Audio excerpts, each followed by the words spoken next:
Dior Johnson has been kicked out of college basketball. Now, this Dior Johnson, 5-star recruit, he's played with a ton of super talented guys in the past. I believe people like Josh Christopher. He was ranked very highly in the country, probably one of the better prospects. And he was supposed to be playing at Pittsburgh, and this was supposed to be his ticket to make it to the NBA.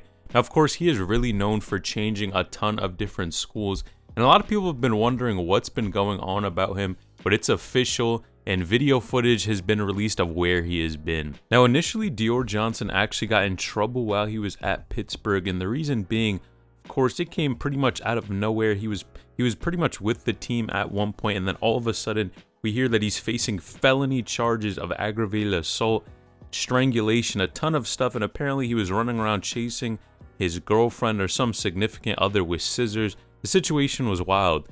Now, not too long after that, he actually pled guilty to 2 of the charges, and a few of the other ones were dropped. And he was actually with Pittsburgh, and then all of a sudden we heard that he was leaving the program until now.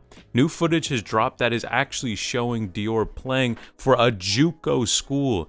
And I gotta be honest, man, this is insane. For someone who was a 5-star recruit, probably one of the better players in the country, to go to a D1 and then get into trouble and have to go and play for a JUCO is a tough situation. On one hand, he's a super talented athlete. He might not be the tallest, but bro knows how to score and definitely has, that dog mentality on the court. But then just to get in this trouble and kind of really put up for grabs your entire future and make a mistake like this, man, it's a tough situation. Of course, you can't blame anyone but himself and the people that he surrounds himself with. But bro, what was he thinking when he did something like this? I mean, to go to a JUCO and have to work your way back to a D1 is going to be tough for bro.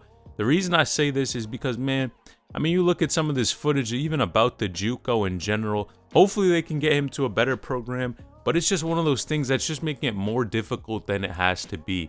Really, all bro had to do was perform at his other school, stay out of trouble, stay on the court, and you would have been chilling. But now you got to do way more to be able to make it back to a D1, and that's assuming that these teams are really going to play you and favor you like they did, more than likely when he was going to play at Pittsburgh. Now, it's definitely not impossible, and I think he can make a comeback, but he's for sure facing a difficult circumstance.